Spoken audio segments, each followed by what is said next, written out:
Gente, vamos iniciar, então, conforme eu falei, o estudo do capítulo que vai fechar o nosso ano, com a graça de Deus, né? Obreiros da Vida Eterna, o capítulo 11, que tem como título Amigos Novos.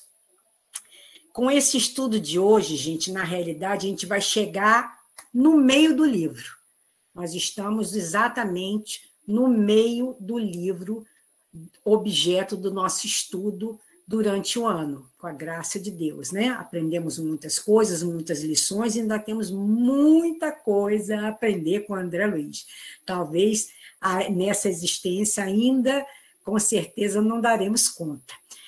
Só para a gente lembrar, para a gente se situar, como nós estamos na metade do livro, a primeira parte do nosso estudo se relacionou diretamente com a casa transitória de Fabiano, né, sob a tutela da nossa irmã Zenóbia.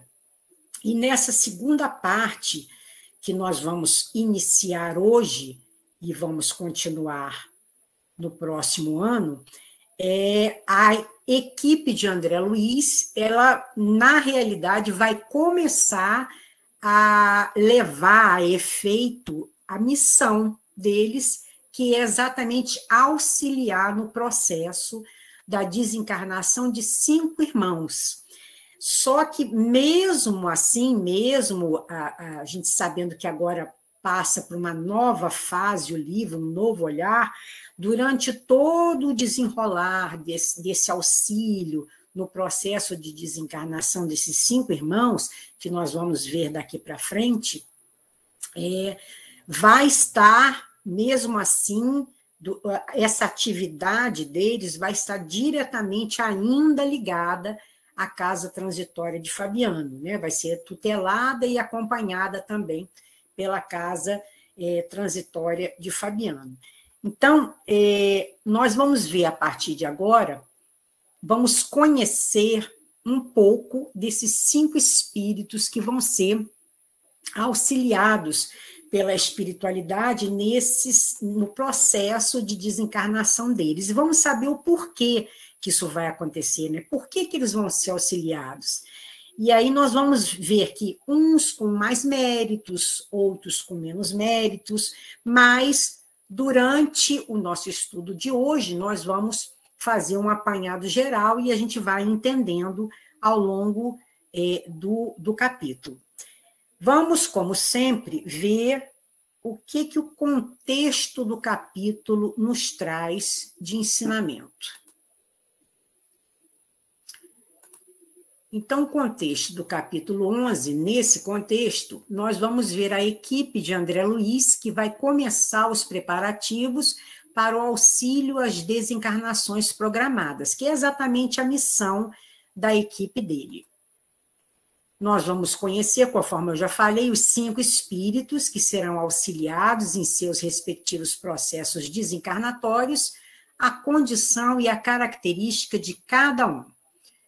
Vamos aprender com os esclarecimentos de Jerônimo, o instrutor Jerônimo, sobre esses processos desencarnatórios, que não há privilégios, somos merecedores de reconhecimento da espiritualidade de acordo com a nossa conduta e dedicação. Vamos ver que o bom servidor não é isento do sofrimento. E nós vamos trabalhar nesse capítulo um pouquinho sobre a dor, o sofrimento e a moralidade. Então, dentro desse capítulo 11, que nós vamos iniciar o nosso estudo hoje, eu não quis dividir esse capítulo, na realidade, em 2, conforme a gente faz, por 2 motivos. Primeiro, porque se trata, na realidade, de uma prévia do que a gente vai estudar com mais detalhes.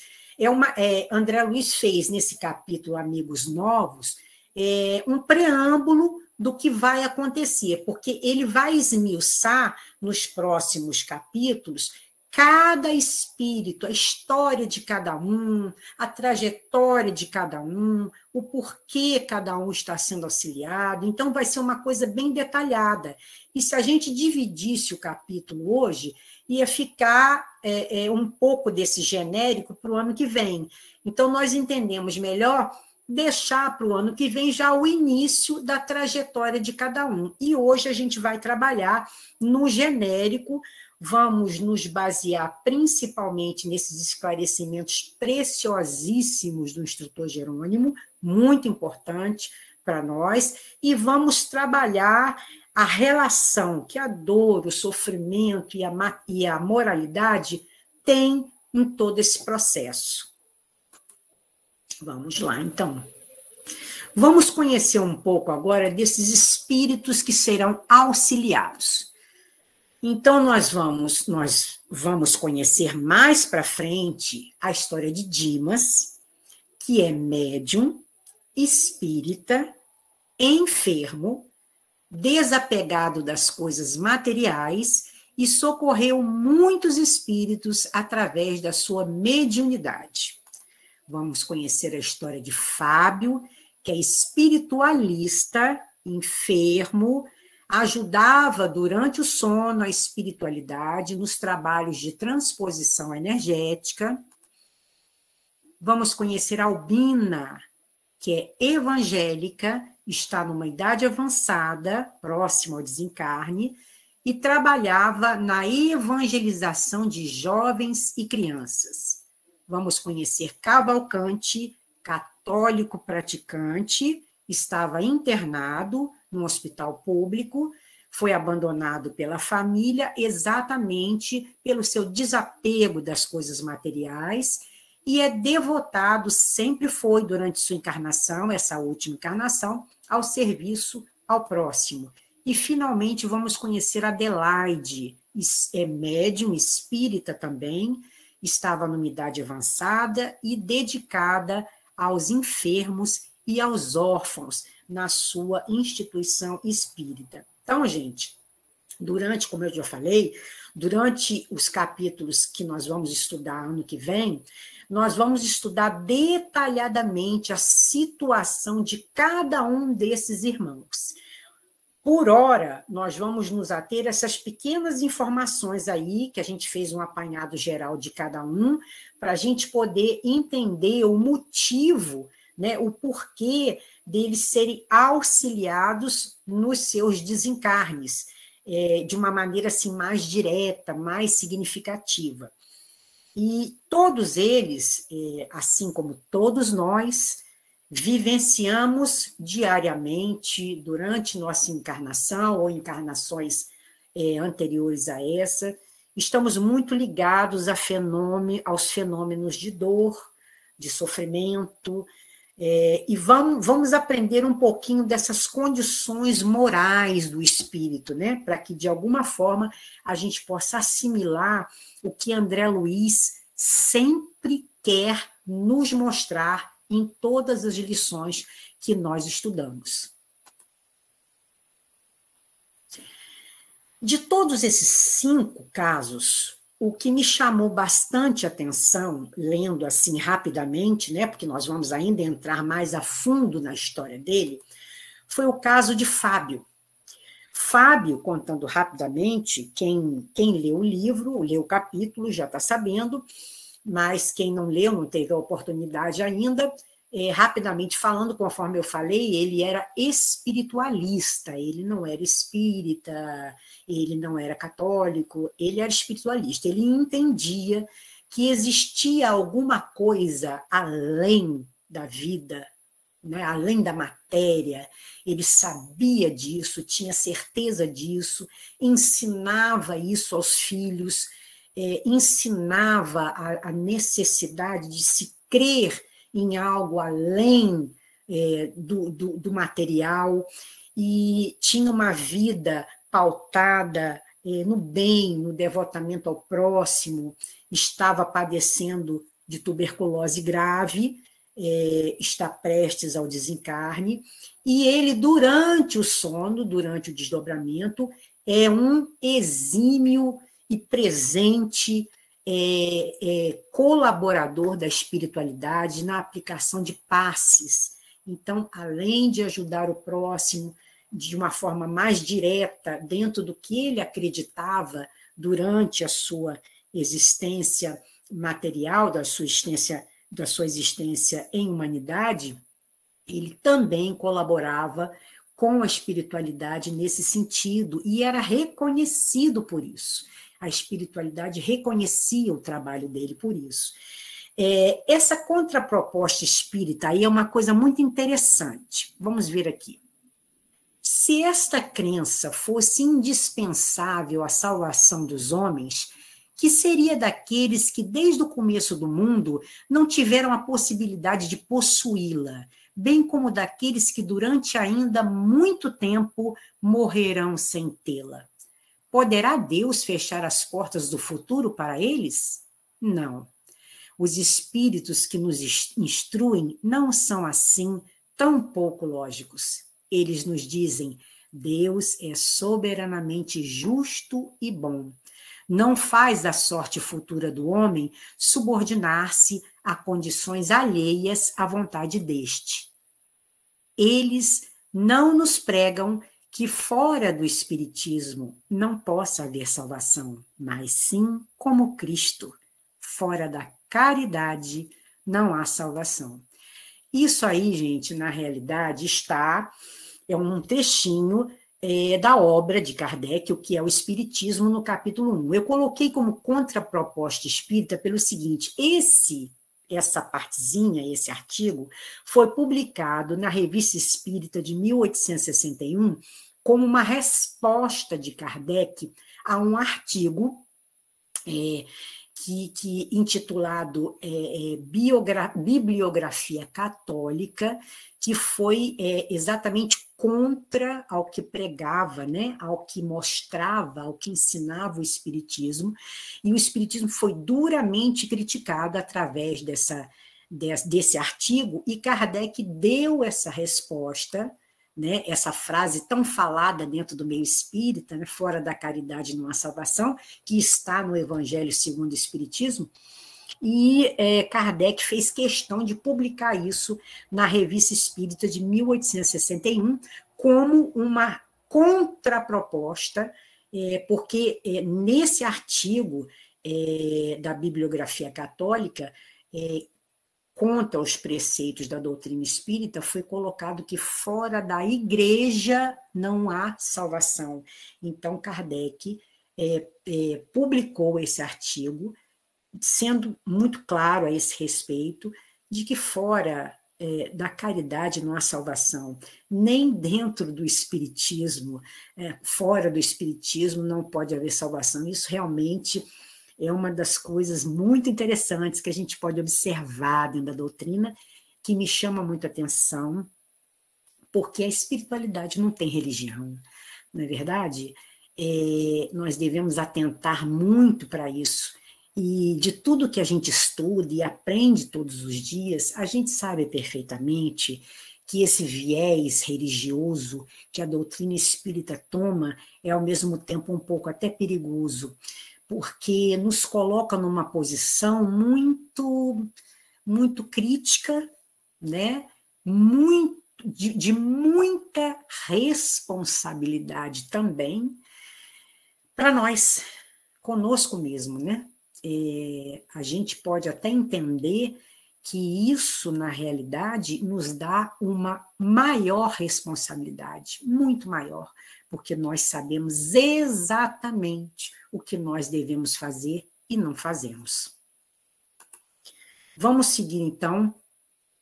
Ainda no caso de Fábio, que me chamou bastante atenção, na página 182, diz o seguinte: Jerônimo fala: em virtude da perseverança no bem que lhe caracterizou as atitudes, sua libertação ser-lhe-á agradável e natural. Soube viver bem para bem morrer. Essa frase me chamou muito atenção, porque me fez lembrar de um estudo que eu tive no Allan Kardec, no módulo 2, no Céu e o Inferno, em que nós estudamos a segunda parte, que fala da categoria dos espíritos, e eu me lembro muito bem do espírito do senhor Sanson, que foi qualificado na categoria dos espíritos felizes. E ele, na comunicação que ele deu, 8 dias após o seu desencarne, ele disse: tornai-vos bons e tudo conseguireis.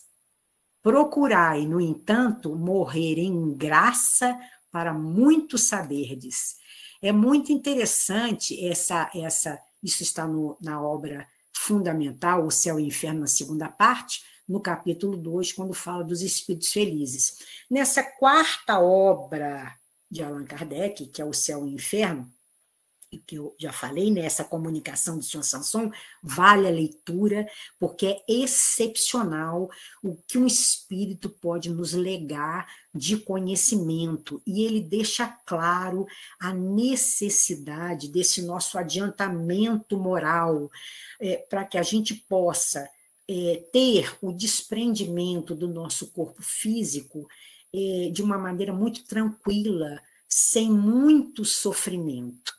Na realidade, esse sofrimento, eu não me refiro nem ao sofrimento físico, mas, segundo o próprio senhor Sanson nos ensina, o sofrimento na hora do desencarne, que fica muito forte, é muito presente, é o sofrimento moral, que nós vamos conhecer um pouquinho. Aí vem aquela pergunta, né, de tudo que a gente está vendo dentro desse capítulo. Todos recebem auxílio personalizado, vamos dizer assim, no desencarne?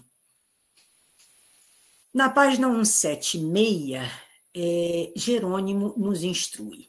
Em absoluto, reencarnações e desencarnações, de modo geral, obedecem simplesmente à lei. Há princípios biogenéticos orientando o mundo das formas vivas ao ensejo do renascimento físico e princípios transformadores que presidem aos fenômenos da morte em obediência aos ciclos da energia vital em todos os setores de manifestação. Nos múltiplos círculos evolutivos, há trabalhadores para a generalidade, segundo sábios desígnios do Eterno. Entretanto, assim como existem cooperadores que se esforçam mais intensamente nas edificações do progresso humano, há missões de ordem particular para atender-lhes às necessidades.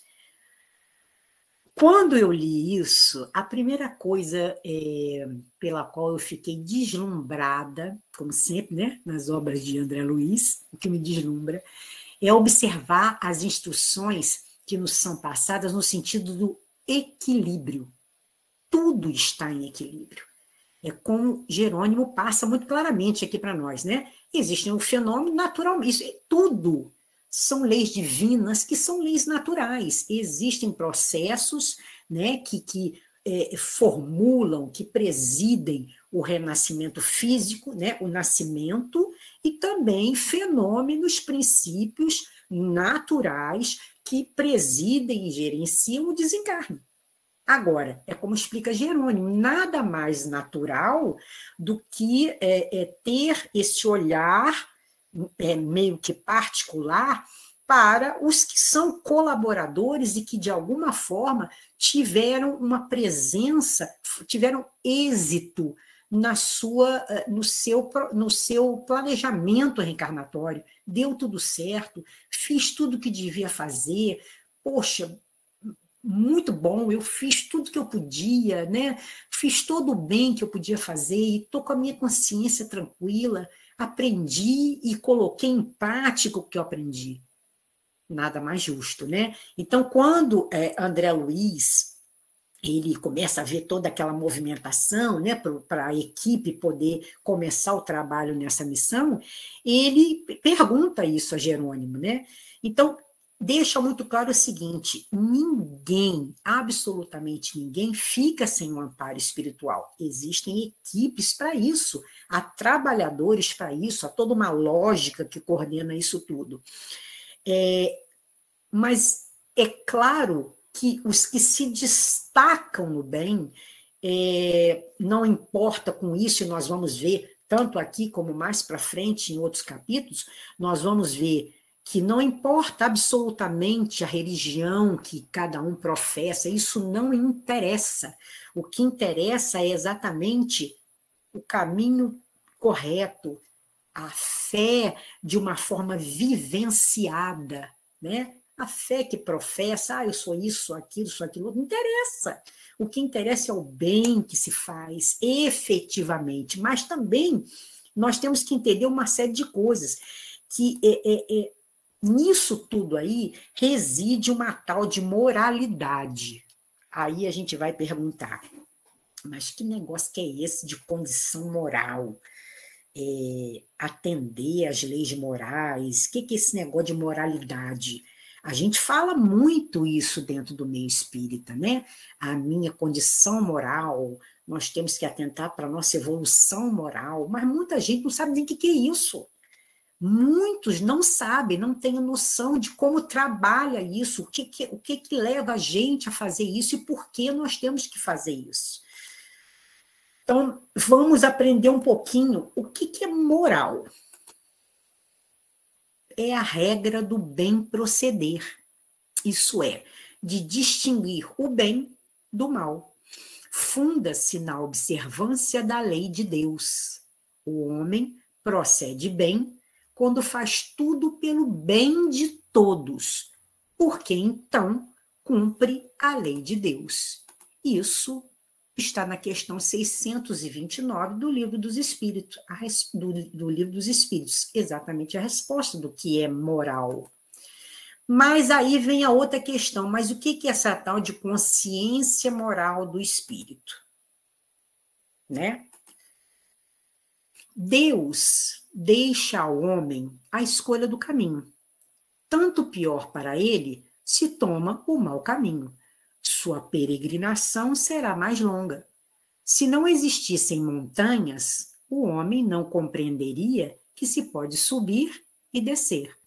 Se não existissem rochas, não compreenderia que há corpos duros. É preciso que o espírito adquira experiência, e para isso é necessário que conheça o bem e o mal. Eis porque existe a união do espírito e do corpo. Isso está na questão 634 do mesmo livro.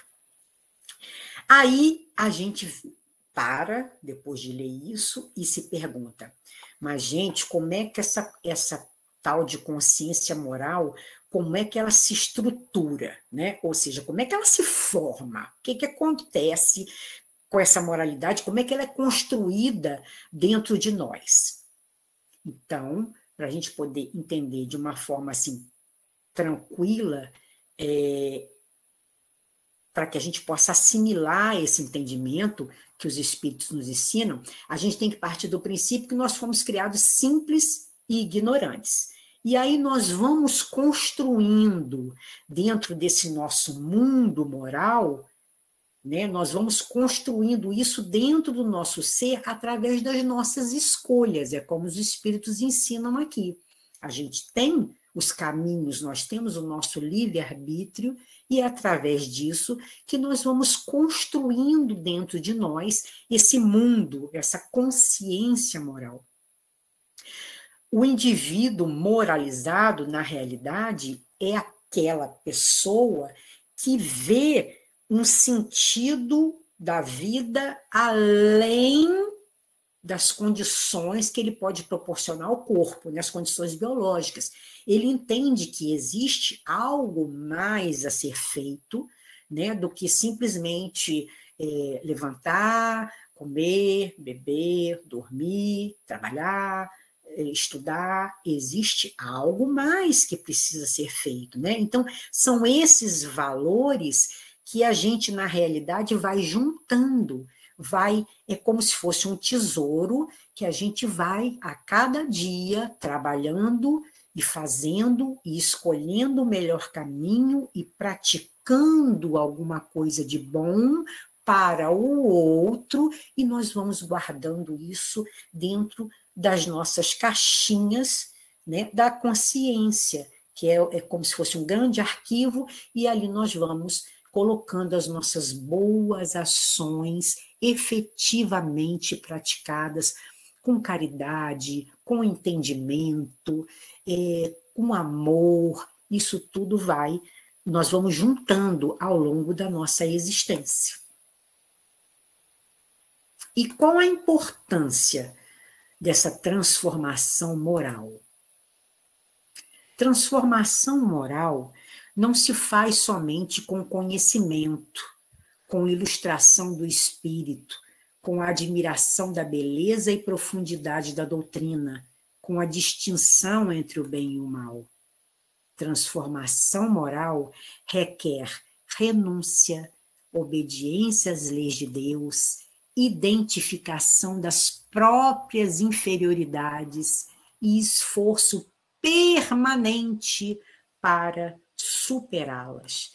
Isto está numa obra, gente, que chama Tempo de Transição, publicada pela FEB, de Juvanir B. de Souza, do capítulo 4. Eu achei essa definição muito objetiva, pedagógica, clara, para que a gente possa sentir e entender como é difícil essa tal transformação interior. Ninguém nega isso, não é verdade? Que é muito difícil a gente dizer assim, não, hoje eu sou uma pessoa má, amanhã eu vou ser boa. Isso não existe. Isso é uma transformação, não é nem se tratando de maldade e bondade, não. O que realmente interessa é como eu posso ser melhor amanhã, como eu posso ser melhor ainda hoje. Né?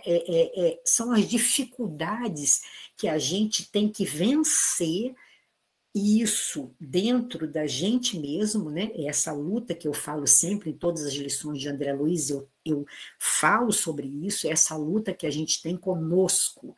Nós somos o nosso maior desafio.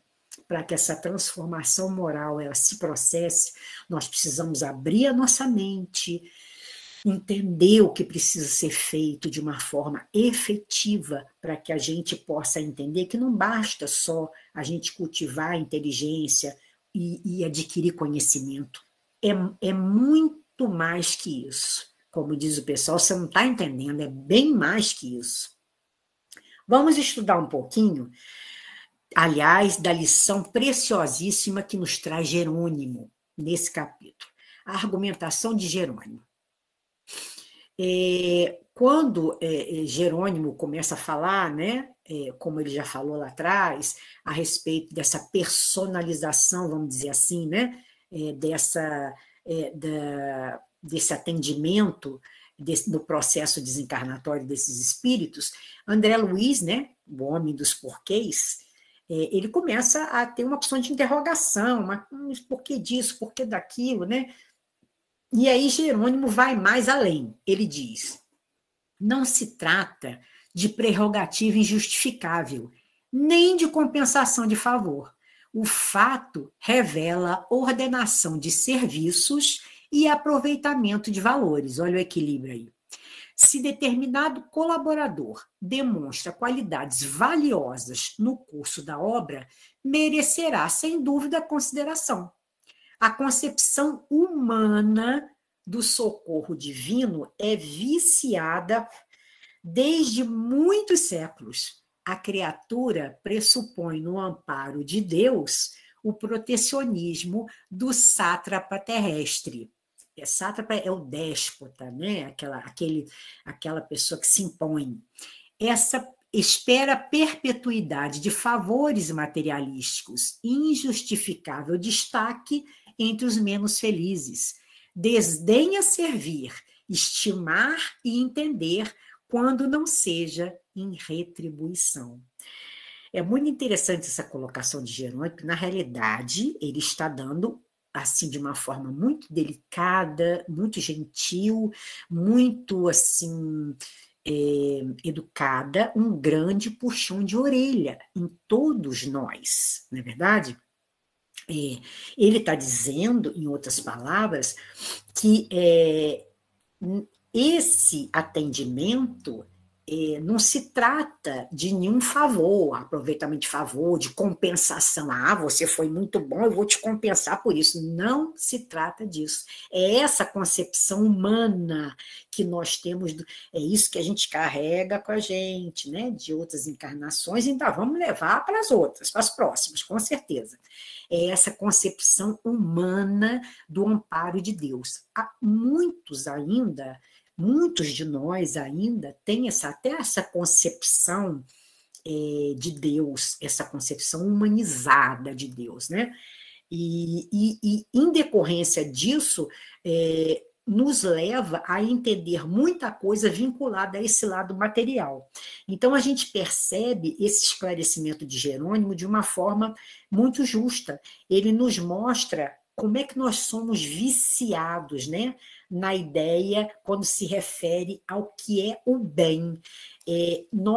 Isso aí é fato, nós imaginamos que dar alguma coisa para alguém, em determinado momento, a gente já está fazendo bem. É o que a gente entende, né, de fazer o bem. Vou dar uma coisa para alguém naquele momento, estou fazendo bem. Ou seja, ou então qualquer evento. Hoje eu vou no centro, na palestra. Nossa, já estou de boa, estou fazendo bem, né? Já estou bem, já ganhei um pontinho. Hoje eu vou distribuir a sopa. Beleza, estou de boa também, um ponto a mais. Quer dizer, você marca o dia, na realidade, na sua cabeça, para fazer o bem. Esse é o lado materialístico que Jerônimo está querendo atentar para o detalhe que a gente precisa modificar esses nossos atos, né? Até o dia de doar. Eu vou doar tal dia para fulano. Nossa, legal. Um ponto aí na minha fichinha. Nada disso. Isso é todo um processo, gente. É o que eu falo.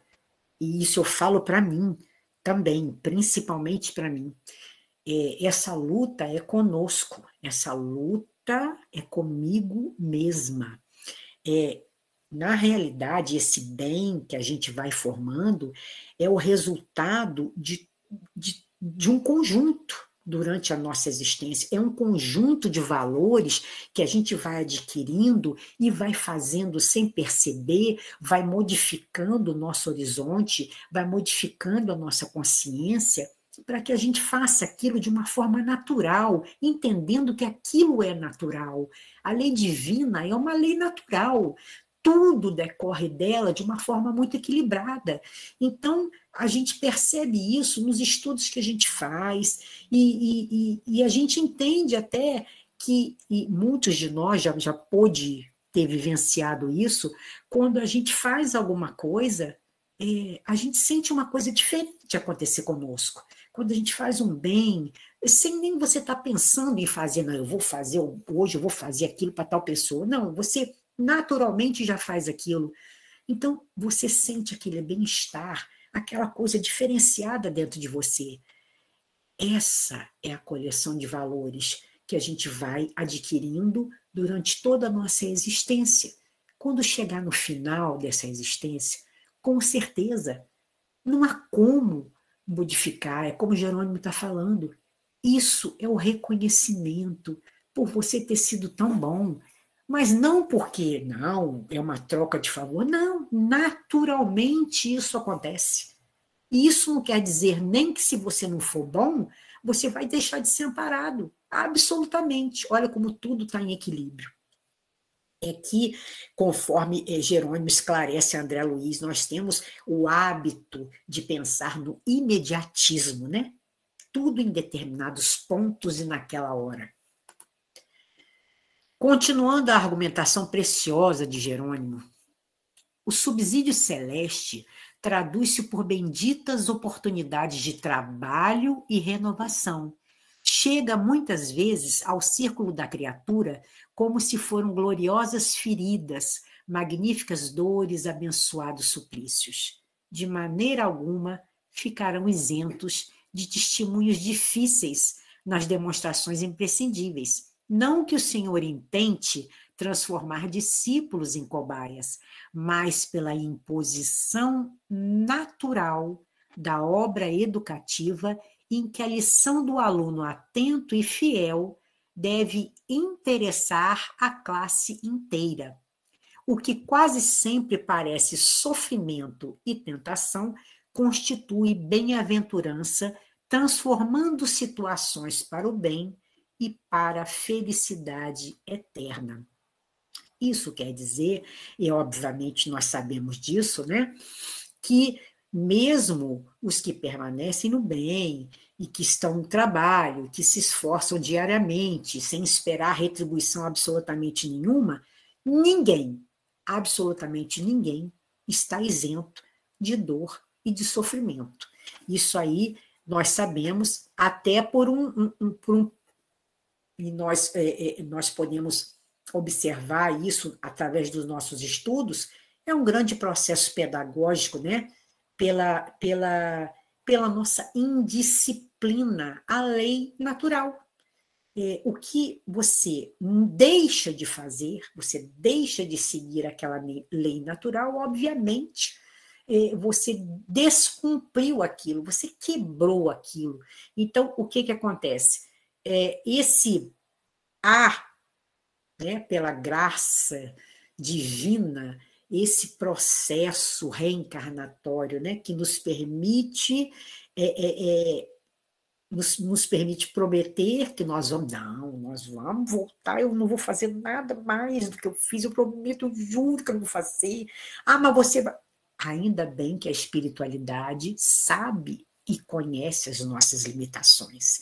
Eu me lembro que tem um grande amigo que ele sempre dizia assim: não, nós prometemos, não pode me mandar sem as duas pernas, os dois braços, que eu vou aguentar, mas você não vai. Não, eu vou, pode me mandar com essa doença, essa, aquela outra, que eu vou aguentar. Não, você não vai aguentar. Então, ainda bem que a espiritualidade, ela conhece muito bem as nossas limitações. E, mais do que justo, que os que permanecem dentro desse planejamento, de alguma forma, eles sejam amparados. Essa é a melhor palavra. Muitos não conseguem. Nós estudamos há pouco tempo o caso do padre Domênico, né? Houve todo um processo, um planejamento, e ele não conseguiu.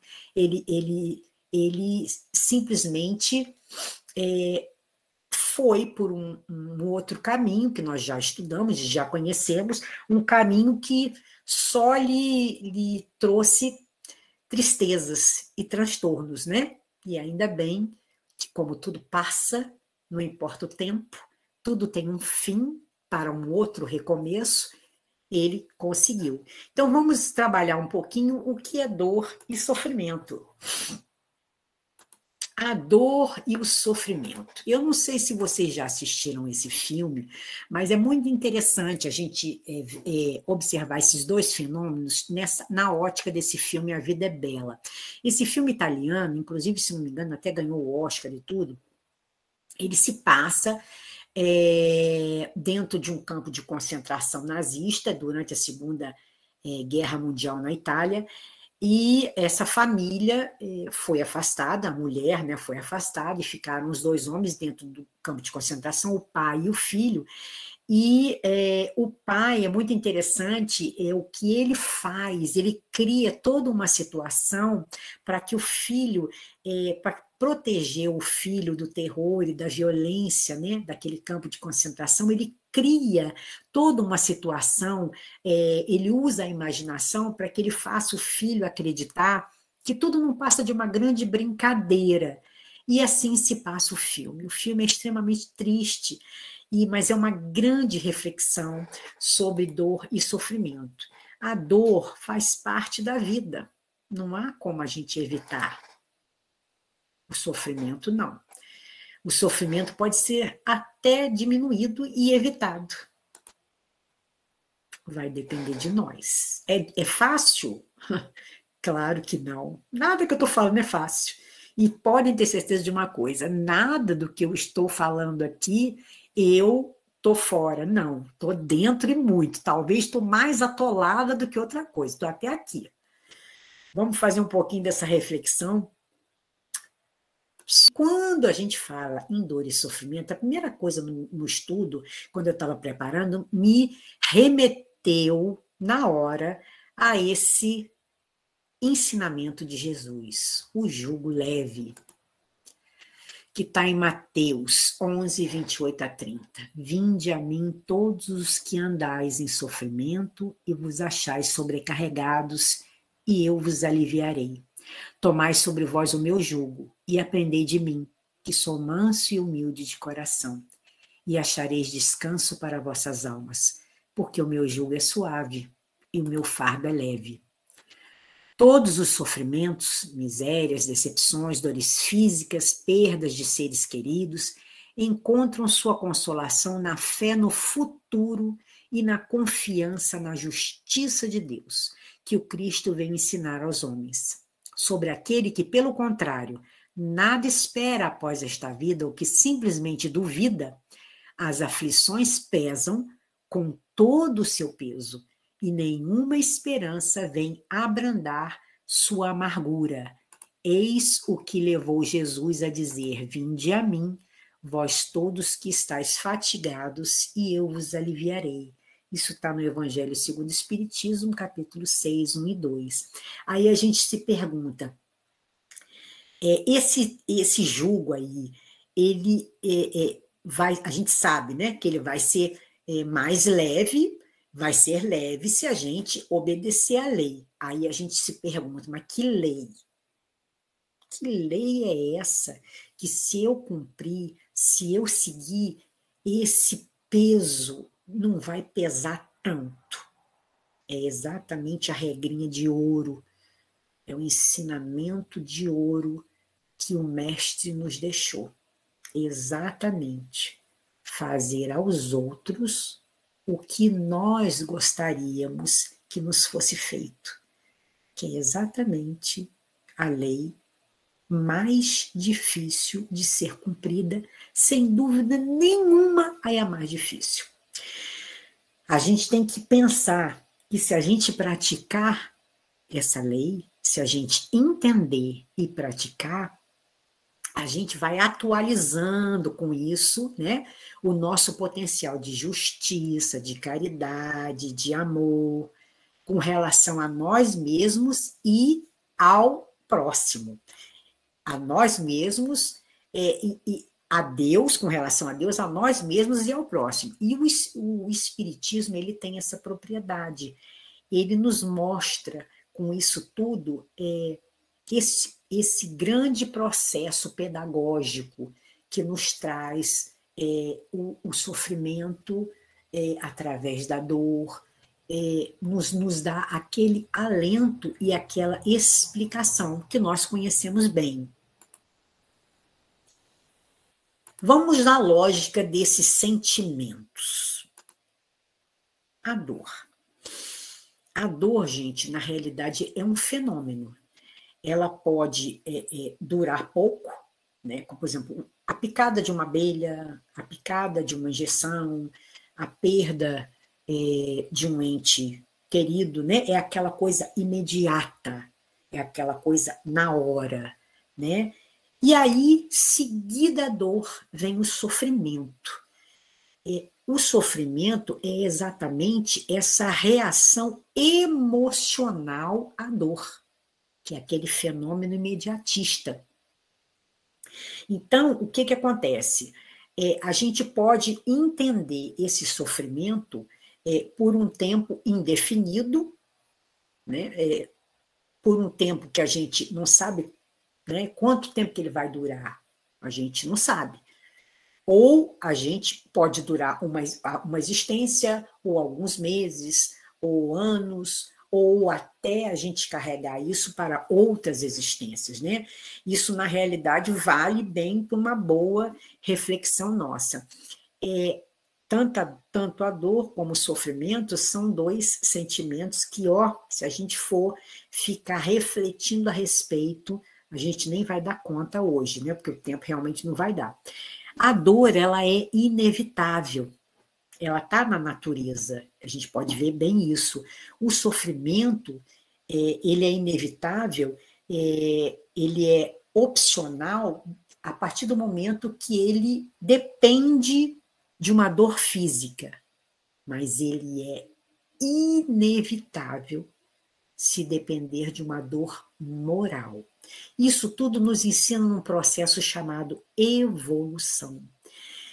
Aí a gente vai perceber que essa dor moral, né, de certa forma, o sofrimento, quando ele é entendido por nós, quando nós nos afastamos das leis divinas, nós vamos começar a entender um pouquinho sobre o que é esse sofrimento moral e como ele vai nos ajudar, de certa forma, na nossa evolução. Mas aí me vem, não só a mim, mas eu creio que em todos, passa uma questão, uma grande pergunta, porque dentro da doutrina espírita, muitas pessoas de fora acreditam que o espírita semeia o sofrimento, né? E acalenta o sofrimento, acha o sofrimento uma coisa super normal e fazendo parte da nossa existência, como se fosse uma coisa assim,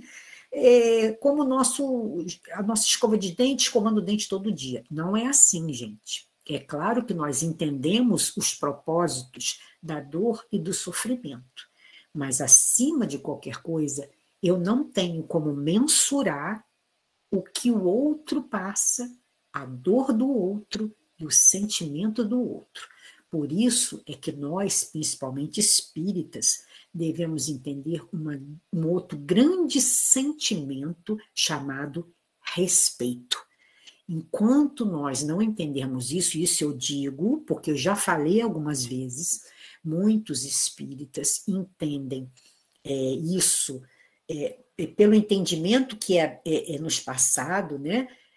Simplesmente ficam alheios à dor a dor e ao sofrimento, porque, não, isso é uma coisa normal que nós temos que passar, então não vai, nada disso.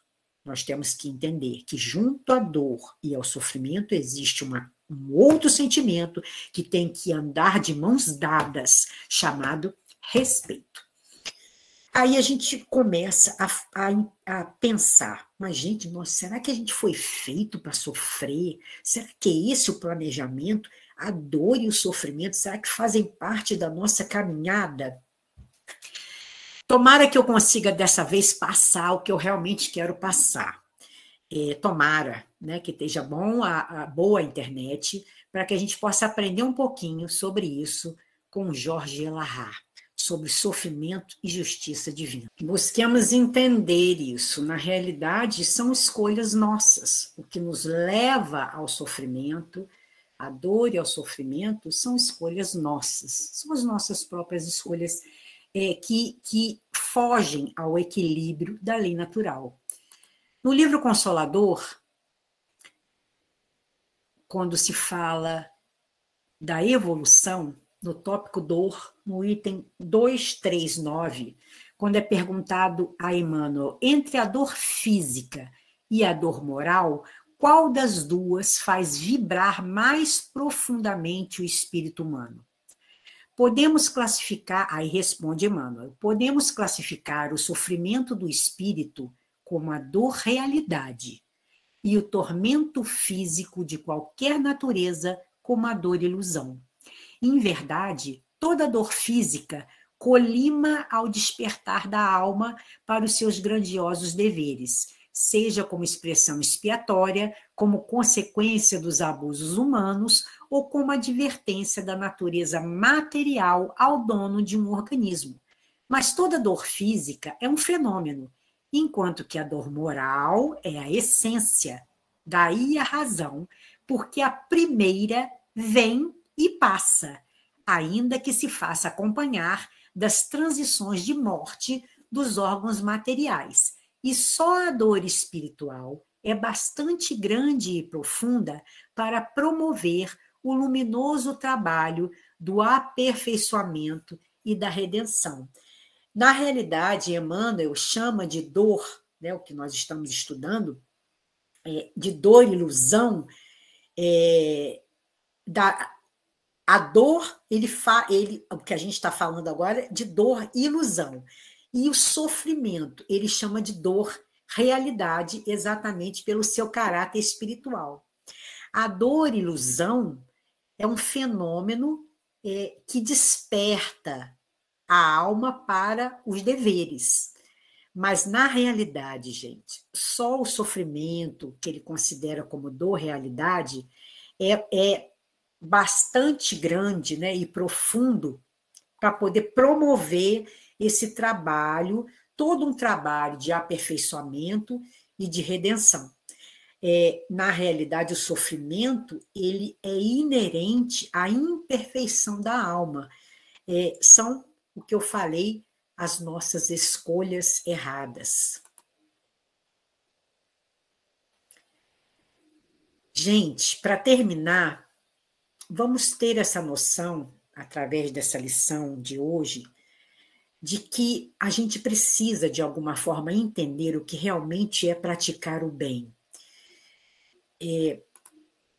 Chico tem uma frase muito interessante que fala: o bem que você pratica é seu advogado em toda parte.